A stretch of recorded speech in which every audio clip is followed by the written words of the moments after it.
Olá para você que nos assiste, seja muito bem-vindo. Hoje daremos continuidade aos nossos estudos sobre a Bíblia Sagrada. Hoje falaremos de um tema importantíssimo, que é como fazemos para interpretar narrativas históricas. Nos vídeos anteriores nós demos uma pincelada no que seria a narrativa histórica. Hoje vamos falar um pouco mais a respeito dela e vamos trabalhar alguns textos específicos aqui. Então, já te convido a assistir os vídeos anteriores, caso você não tenha assistido, e sem mais delongas, vamos analisar a questão das narrativas históricas. Afinal, o que é uma narrativa histórica? O primeiro ponto que é importantíssimo, que é definir o termo. Narrativa histórica nada mais é do que um contar de uma história por meio de dados factíveis, ou seja, fatos reais e verdadeiros, que têm um propósito. A narrativa histórica ela é contada para te convencer de alguma coisa. E por que é importante pontuar isso? Porque nós temos que saber que as narrativas históricas bíblicas elas tratam de fatos verdadeiros, fatos reais. A narrativa histórica ela não vai ter contos da carochinha, ela não vai ter viagens, vamos falar assim, no sentido lúdico do termo. Não, ela trata de fatos reais e verdadeiros. Só de você partir desse ponto, você já sai na vantagem de muita gente, principalmente nos dias de hoje.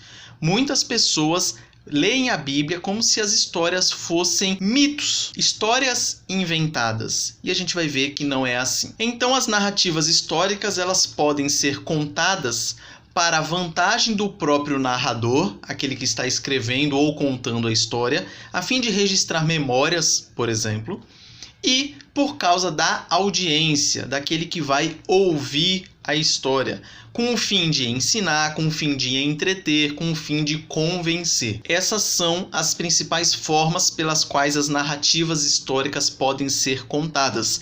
Lembrando que nós estamos tratando da narrativa histórica bíblica, mas esses termos que estamos tratando aqui, eles tratam de qualquer narrativa histórica que você possa imaginar. Toda narrativa histórica ela parte do pressuposto de que os fatos foram reais, verdadeiros, e eles estão sendo contados por um objetivo. É importante a gente pontuar que 60% da Bíblia ela está escrita nessa forma de narrativa histórica. Isso é importante? Claro que é. A Bíblia tem 66 livros. Então você pegando ela inteira, 60% está em narrativa histórica. Por isso que é importante você saber interpretar narrativas históricas. Você sabendo isso, você já consegue interpretar mais da metade da Bíblia. E falando um pouco a respeito do Novo Testamento, só para você ter uma ideia, só Lucas e Atos dos Apóstolos eles respondem por 25% das narrativas históricas do Novo Testamento.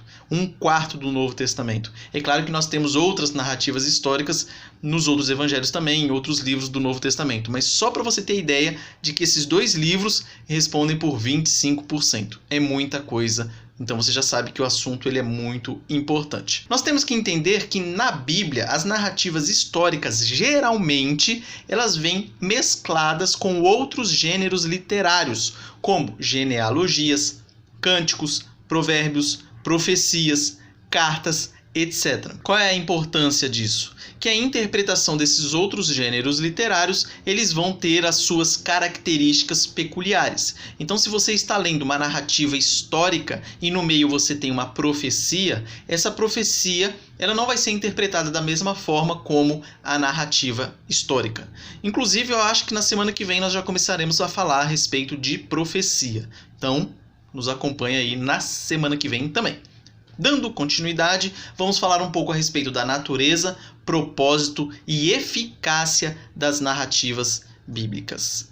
A menção de datas, locais, pessoas específicas, etc., que existe na Bíblia, evidenciam que a informação é exata.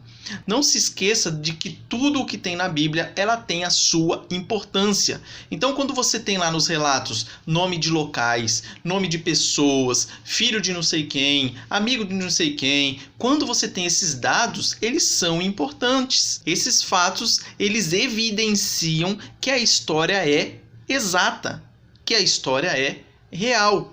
Por meio desses nomes, por exemplo, de localidades, você pode localizar onde é o determinado local. E aí vai facilitando o seu entendimento. É a mesma coisa quando eu vou te contar uma história. Eu começo a fazer um panorama. Eu falo assim, ontem eu estava não sei aonde, com não sei quem, e aí aconteceu isso, isso e aquilo. Então eu uso esses dados para facilitar o seu entendimento e também para evidenciar que esses fatos que eu estou te contando, eles realmente são reais, eles são verdadeiros e eles são exatos. Embora a narrativa bíblica ela relate muitos fatos, nós devemos ter a atenção de que o propósito da narrativa é levar o leitor a se submeter a Deus em Cristo. O que isso significa? Que muitos fatos que estarão na Bíblia, eles vão ter a sua importância para te apontar essa submissão que você deve ter a Deus em Cristo. A narrativa bíblica, ela tem esse propósito. Ela não tem o propósito de matar a sua curiosidade. Ela tem o propósito específico. Isso nós falaremos mais no decorrer do vídeo. Então, o propósito de toda a Escritura é tornar as pessoas sábias, levando-as a um conhecimento salvífico de Cristo. Isso você pode encontrar lá em 2 Timóteo 3,15. É importante a gente observar que as narrativas elas são muito eficazes. Até quando você conta uma história para uma criança, ela lembra da história. Quando você conta algo sem muitos dados, algo muito subjetivo, muito abstrato, rapidamente ela sai da memória, tanto para a criança como para adulto também. Você ouviu uma história, muda tudo. Então nós temos que ter em mente que as histórias elas são mais memoráveis do que outros gêneros literários. Por exemplo, é muito mais fácil você decorar a história de Jonas do que você decorar uma genealogia, cheio de nomes não muito comuns na nossa cultura ocidental. Então você vê essa diferença. Então ela tem essa eficácia dela. Ela é muito mais fácil de você memorizar. O leitor, além disso, ele quer entrar na história. Quando a história é contada, você, se não faz isso, deveria fazer, porque isso ajuda no aprendizado, você começa a se imaginar lá. Sabe na história do Davi e Golias? Você começa a meditar, a pensar que você está lá, que você faz parte daquele exército que estava com medo do Golias. Você tenta imaginar o clima que estava lá na hora, se estava quente, se estava frio, o medo que eles estavam sentindo ali. Você tenta se colocar na história. Por exemplo, eu citei Jonas. Imagina que você fazia parte da tripulação do navio que estava ali passando por aquela tempestade. Você se imagina no local. Isso faz toda a diferença também. Vai te ajudar bastante a assimilar essa história de uma forma que ela não saia da sua cabeça. O impacto dela vai ser maior. Logo, a sua eficácia também será maior. Por causa da dimensão afetiva, é muito eficaz em persuadir. É isso que eu acabei de dizer. Se você se imagina no local ou alguma história contada na Bíblia é a mesma história sua, da sua vida, de que você já passou, o que você está passando, essa dimensão afetiva, você entende, por exemplo, o que o outro está passando, ela é muito eficaz para te persuadir.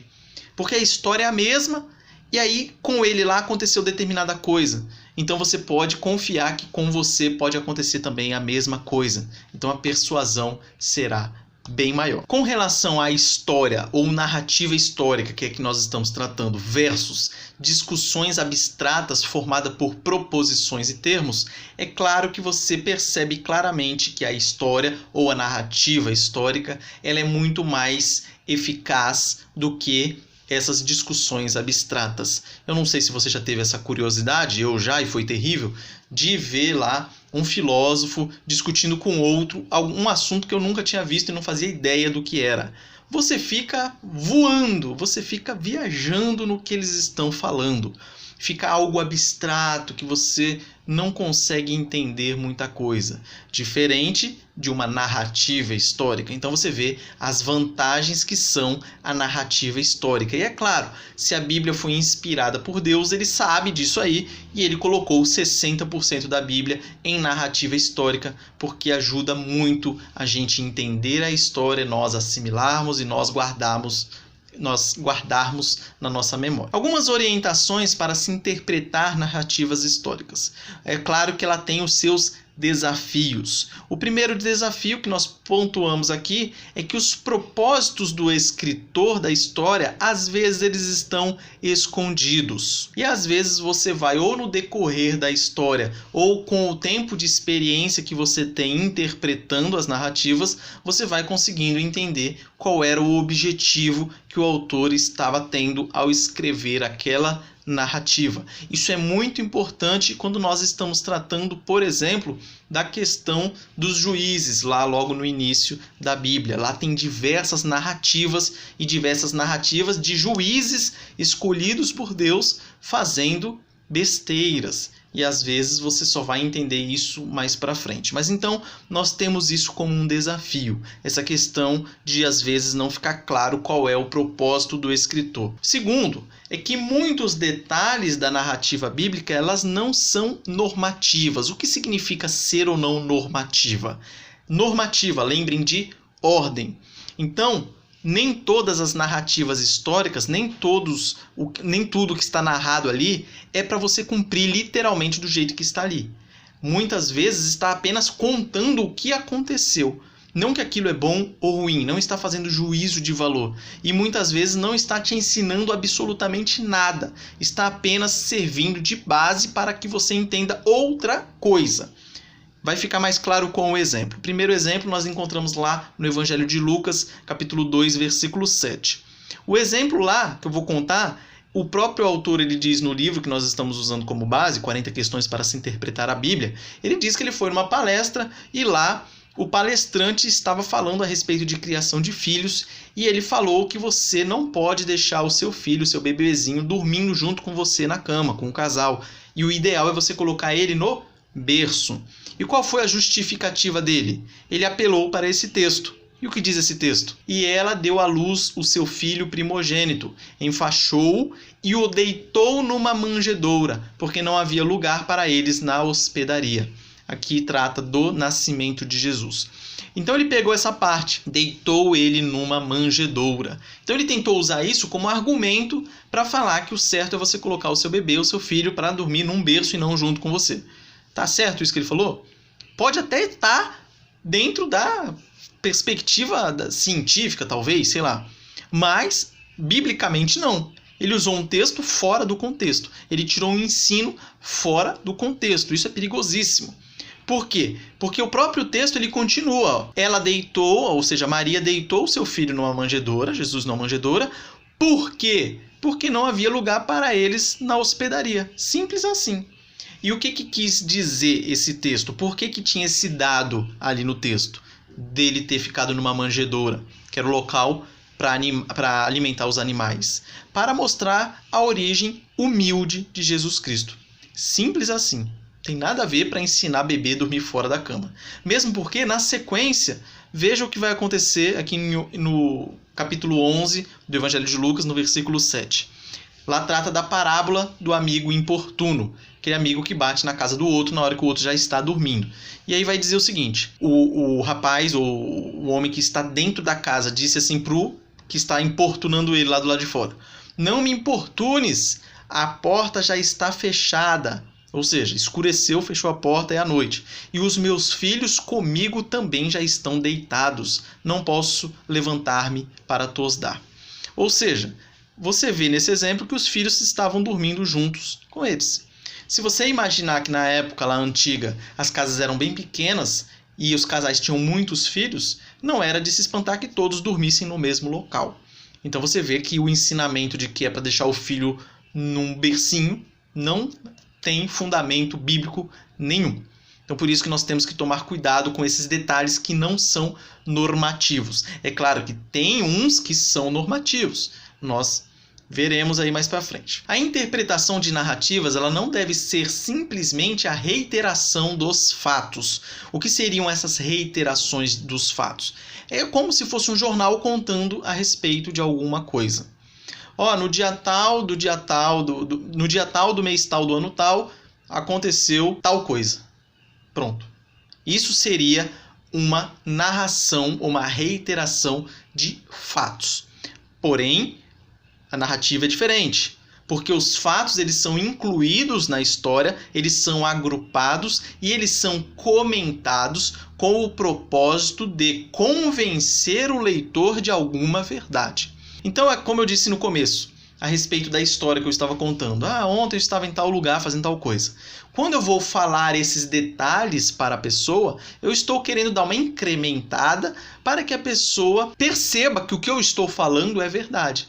Se eu começo uma história falando para a pessoa, ontem eu estava na Lua e aí veio um extraterrestre e tal coisa, aí você já sabe que é uma lorota que a pessoa está contando. Agora, quando eu estou te trazendo elementos fidedignos aqui, ontem eu estava em Santos, estava 38 graus, muito quente, eu estava passando mal, aí eu fui pegar uma água de coco na praia, cheguei lá e fui surpreendido porque a praia está fechada. Ou seja, eu estou te narrando uma história, eu estou trazendo elementos para você. O que eu falei para você que estava 38 graus, esse número não significa nada. Que eu estava passando mal de calor, também não significa nada. O que eu quero falar para você é que eu cheguei na praia e lá estava fechada por causa do lockdown. Então perceba como é montada essa narrativa histórica. Então quando nós vamos para a Bíblia é a mesma coisa, você vai ter a narração ali de um fato com vários fatos ali secundários, vamos dizer assim, para te convencer a respeito de uma determinada lição que eles querem te passar. Portanto, a busca do intérprete, ela deve ser sempre pelo o porquê. Como assim? Vou te dar o exemplo do Evangelho de Marcos. Se você estiver lendo o Evangelho de Marcos, que tem diversas narrativas, você faz o seguinte: pense consigo. Eu, o evangelista Marcos, lhes contei esta história tal, porque tal coisa. Então, saia com isso na sua cabeça hoje. A pergunta por quê? Todo texto, toda narrativa histórica da Bíblia que você for ler, faça a pergunta: por quê? Eu, Moisés, estou escrevendo a história do Adão e Eva no Jardim do Éden, porque... E você completa. Porque eu quero que vocês entendam que Deus ele é todo poderoso, do nada ele criou todas as coisas, ele foi quem criou o homem e a mulher e assim por diante. Então perceba que todas as histórias serão assim. Eu, o apóstolo João, escrevi o evangelho de João porque eu quis que vocês, com todas as provas que eu coloquei, os milagres de Jesus, a vida dele, que vocês crescem que ele é o Filho de Deus. Eu, Lucas, escrevi o livro de Atos, essa determinada passagem aqui, para te mostrar que, e assim por diante. Então fique com isso na sua cabeça, o porquê. Continuando nessa parte, vamos dar um exemplo. Você pode encontrar essa passagem lá no Evangelho de Marcos, capítulo 5, versículos de 1 a 20, que trata da história do endemoniado Gerazeno. O que nós temos que aprender dessa história? Essa história é muito famosa. Se você não conhece, não está familiarizado com o que eu estou dizendo, dá uma lida lá na sua Bíblia primeiro e depois você volta aqui, pause o vídeo, volte lá, leia, depois volte para entender, beleza? Então ali você vai perceber que a partir do capítulo 4 do Evangelho de Marcos, nós temos uma sequência ali. O texto da história que é contada a respeito do endemoniado lá não é nada avulso, não está lá por um acaso, ele faz parte de uma sequência.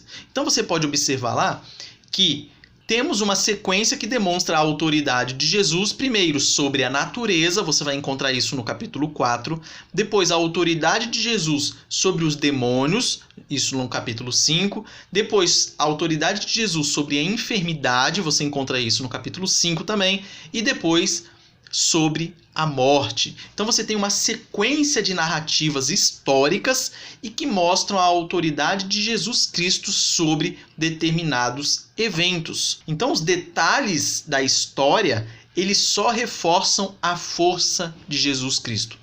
Então, se nós formos analisar a história do endemoniado Geraseno, nós vamos ver que os detalhes que estão lá vão apontar para essa superioridade de Jesus Cristo. Por exemplo, lá diz que ele era muito forte e nem correntes e cadeias poderiam segurá-lo. E Jesus Cristo foi lá e venceu tranquilamente ele através da sua palavra. E lá nós vamos ter o relato dos 1000 porcos, onde os espíritos imundos invadiram, esses porcos caindo lá do penhasco. Isso só mostra o poder de Jesus Cristo. Os detalhes dos porcos não importam. Por que eram 1000 porcos? Não importa, é um número cabalístico, é um número que fala do milênio, por exemplo. Não tem nada a ver. É apenas para mostrar a força de Jesus Cristo, a autoridade de Jesus Cristo sobre 1000 demônios. Então você percebe esses detalhes que vêm ajudar aí na hora de você entender a narrativa por inteiro. Agora vamos dar algumas orientações para interpretar as narrativas históricas. Primeira, contexto. Nunca se esqueça do contexto. Leia todo o relato. Sempre. Pegou uma narrativa histórica, leia o relato por inteiro. Ou seja, não pegue, por exemplo, eu leio um capítulo da Bíblia por dia. Se a narrativa histórica ela engloba, por exemplo, 3 capítulos, você vai estar lendo apenas uma parte.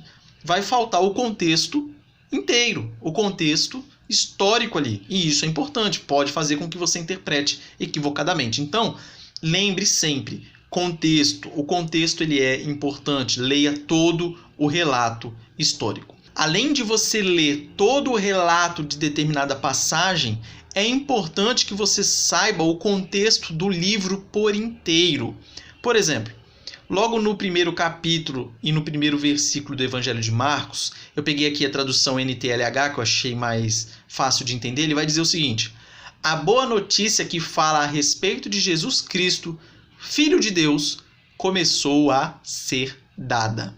Então perceba que o Evangelho inteiro de Marcos, ele vai girar em torno dessa verdade. A boa notícia que fala a respeito de Jesus Cristo, que é o Filho de Deus, começou a ser dada.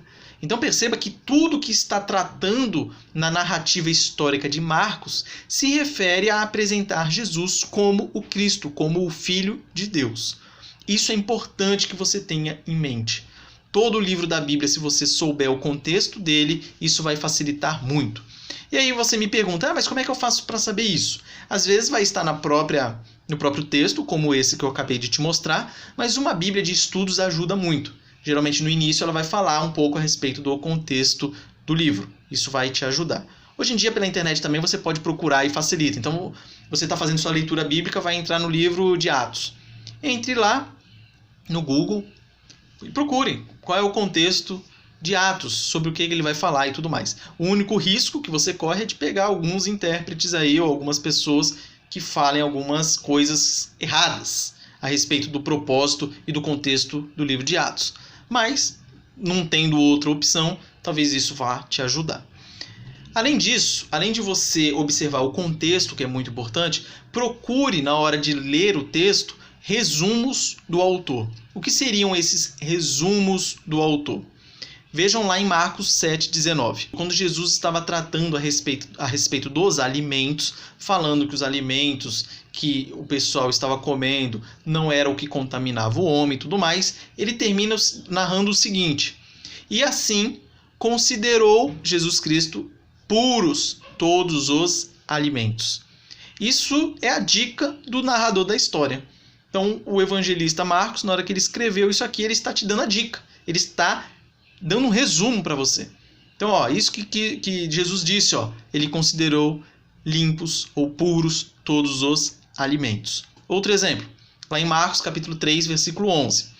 Também os espíritos imundos, quando o viam, Jesus, prostravam-se diante dele e exclamavam: Tu és o Filho de Deus. Então você percebe que isso é um resumo do autor. Por que o autor escreveu isso? para te mostrar que até os demônios reconheciam que Jesus Cristo era o Filho de Deus. Então, se atentem nesses resumos dados pelo próprio autor do livro, vai ajudar bastante também. Afirmações temáticas. Em Atos, capítulo 1, versículo 8, diz assim: mas recebereis poder ao descer sobre vós o Espírito Santo, e sereis minhas testemunhas tanto em Jerusalém como em toda a Judéia e Samaria e até os confins da terra. Veja, aqui há uma afirmação do tema que será tratado no livro de Atos. Está lá logo no comecinho. Então ele já diz isso, e na sequência, conforme você for lendo o livro de Atos, você vai perceber o seguinte, que o restante do livro ele descreve o Espírito Santo impelindo a igreja a dar testemunho do Evangelho de Cristo em áreas geográficas que aumentam cada vez mais. Então perceba a importância de você saber essa questão das afirmações temáticas. Vai ajudar bastante também para que você entenda o contexto do livro. Repetição. As repetições elas serviam para enfatizar algo. Lembrem-se que na época que foi escrita a Bíblia, tanto o Antigo como o Novo Testamento, papel era escasso, tinta era escassa, eles não tinham computador para negritar, para colocar colorido, para sublinhar, para fazer coisas firulas. Não, eles tinham que ter um modo de enfatizar as informações. Então eles usavam de repetições. Quando você começa a ler o livro de Josué, logo no capítulo 1, você vai perceber que diversas vezes ali é dito o seguinte: Josué, ser forte e corajoso. Depois, Josué, ser muito forte e corajoso. Ser forte e corajoso. Repete diversas vezes. Isso é para dar ênfase. Então, se o autor do livro ele está dando ênfase em algo, é porque aquele algo é importante e aquele algo você deve prestar bastante atenção. Por exemplo, lá em Marcos também, as referências estão ali embaixo, você vai perceber que tem diversas repetições. Então, Marcos ele quis enfatizar que grandes multidões eram atraídas a Jesus Cristo, bem como a admiração das multidões com o ensino e os milagres de Jesus. Então, por isso que vão sendo repetidas diversas vezes as mesmas fórmulas a respeito das multidões que vinham até Jesus Cristo, a respeito da admiração que elas tinham por meio dos milagres e ensinos de Jesus e assim por diante. Então, é utilizado esse recurso e nós temos que ficar atentos a ele. E, por fim, personagens confiáveis. Ou seja, quando um anjo de Deus ele fala alguma coisa, nós não devemos ter dúvidas de que a informação ela é confiável. Por exemplo, em Lucas 1:13, vai tratar daquela questão quando o anjo avisou Zacarias que a sua esposa teria um filho, e no caso foi João Batista. Lá diz o seguinte: disse-lhe, porém, o anjo: Zacarias, não temas, porque a tua oração foi ouvida, e Isabel, tua mulher, te dará à luz um filho, a quem darás o nome de João. Então você percebe que é o anjo contando uma história, essa história foi escrita, essa narrativa histórica, e você pode confiar que ela é fidedigna, afinal, é o anjo do Senhor dizendo algo. Isso é importante demais. Mas não pense que apenas é confiável o que anjos do Senhor dizem. Demônios também. Então até os demônios eles podem ser confiáveis quando eles são impactados pela presença de Jesus. Por exemplo, lá em Marcos 5:7 vai dizer que o capeta lá, o demônio, exclamando com alta voz, disse: que tenho eu contigo, Jesus, filho do Deus Altíssimo? Conjuro-te por Deus que não me atormentes. Por que Marcos escreveu isso? Porque o demônio reconheceu que Jesus era o Filho do Deus Altíssimo. Só uma observação, né? É interessante a gente observar que hoje em dia tem muita gente aí que não reconhece que Jesus ele é o Filho de Deus, quando até os demônios reconhecem e tremem. Isso é importante e é interessante a gente observar esse detalhe também. Mas tá lá, foi um demônio que disse. É mentira o que ele disse? Não, ele falou a verdade. Filho do Deus Altíssimo. Então é importante essa questão das partes aí, das frases e exposições confiáveis. E com isso nós concluímos a lição de hoje, deixando bem claro aqui que A narrativa histórica ela é importantíssima. As narrativas históricas bíblicas elas são confiáveis. Vira e mexe quando alguém quer colocar em xeque alguma história bíblica, vai lá a arqueologia, por exemplo, e vai e mostra, ó, pum, tá aqui. É verdade. Falavam isso sobre o povo hitita, que só havia registro deles na Bíblia. E aí os críticos da Bíblia diziam que era mentira, porque em outras fontes extra-bíblicas ninguém falava a respeito dos hititas. Até que encontraram o sítio arqueológico e encontraram lá as ruínas da cidade dos hititas. Aí os críticos vão e mudam de assunto e falam que outra coisa que é mentira também. E assim vai. Sempre vai acontecendo isso. Então, creia que o que tem na Bíblia, as narrativas históricas, elas são verdadeiras. Algumas dicas finais, algumas conclusões também, que uma das maneiras mais proveitosas de nós aprendermos a interpretar narrativas históricas é nós ouvirmos ou lermos vários exemplos de interpretação criteriosa. Hoje, por meio da internet, você consegue encontrar pastores e teólogos muito bons, e você vai perceber o modo como ele interpreta uma narrativa histórica. Isso vai te ajudar bastante a pegar algumas dicas e começar a fazer o mesmo. Então busque fazer isso. Muitas vezes não é fácil no começo, mas é muito gratificante. Afinal, você vai estar interpretando, lendo e guardando informações da palavra de Deus. O próprio Deus que te deu essa história. É tremendo isso aí. O intérprete sábio está sempre à procura do significado do autor do texto e não usa detalhes estranhos para seus voos imaginários. É aquilo que eu falei a respeito lá dos porcos. Não importam que eram 1000 porcos, 10.000 porcos, 1 milhão de porcos. O número em si não significa nada. Então você tem que se atentar para o que realmente o autor ele quer te passar. Detalhes não importam.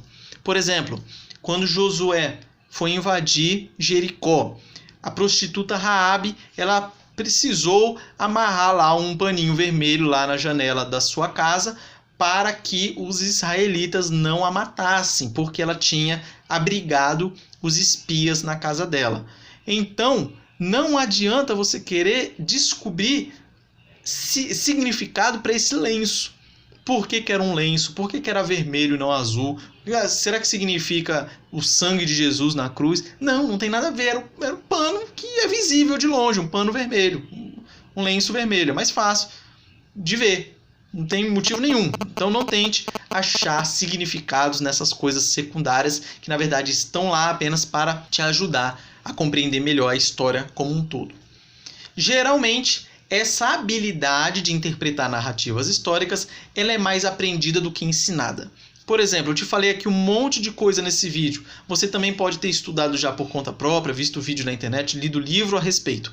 Mas, se você não for botar a mão na massa, isso não vai servir para nada. Então, por isso que ela é mais aprendida do que ensinada. Eu posso falar aqui 24 horas a respeito disso. Se você não for pegar a Bíblia, ler e tentar interpretar as narrativas, não vai servir para nada. Então, por isso, comece a ler a sua Bíblia. Se você começar por Gênesis, você já vai começar ali por uma narrativa histórica muito boa, muito importante, que é o pano de fundo para você entender a Bíblia inteira. Então, comece hoje, se você não começou ainda. Comece e leia a sua Bíblia. Por último, peça ajuda para um leitor mais sábio e experiente. Se você está começando a sua jornada de leitura bíblica agora, está tendo alguma dificuldade, procure alguém que já tenha mais experiência, alguém que já é um leitor assíduo da palavra há muitos anos. Converse com a pessoa, seja humilde, porque para fazer isso precisa ser humilde, porque você vai provavelmente ouvir algo que você às vezes não quer, o que não gosta, você acha que interpretou correto, a pessoa mais experiente vai falar que você interpretou equivocadamente. Então tem que ser humilde para isso. Daí você já vai treinando a humildade também. Então vai lá, conversa com uma pessoa mais humilde, mais sábia que você, e ela vai te ajudar com certeza e vai facilitar o seu entendimento. E quando você também for um dia sábio e versado nas escrituras, você também vai poder transmitir esse seu ensinamento para outras pessoas e assim por diante. Beleza? Então, Com isso, nós encerramos o vídeo de hoje. Caso tenha ficado alguma dúvida, por gentileza, mande aí nos comentários. E que Deus abençoe grandemente a sua vida e te dê muita graça nessa semana que se inicia. Um forte abraço e até a próxima.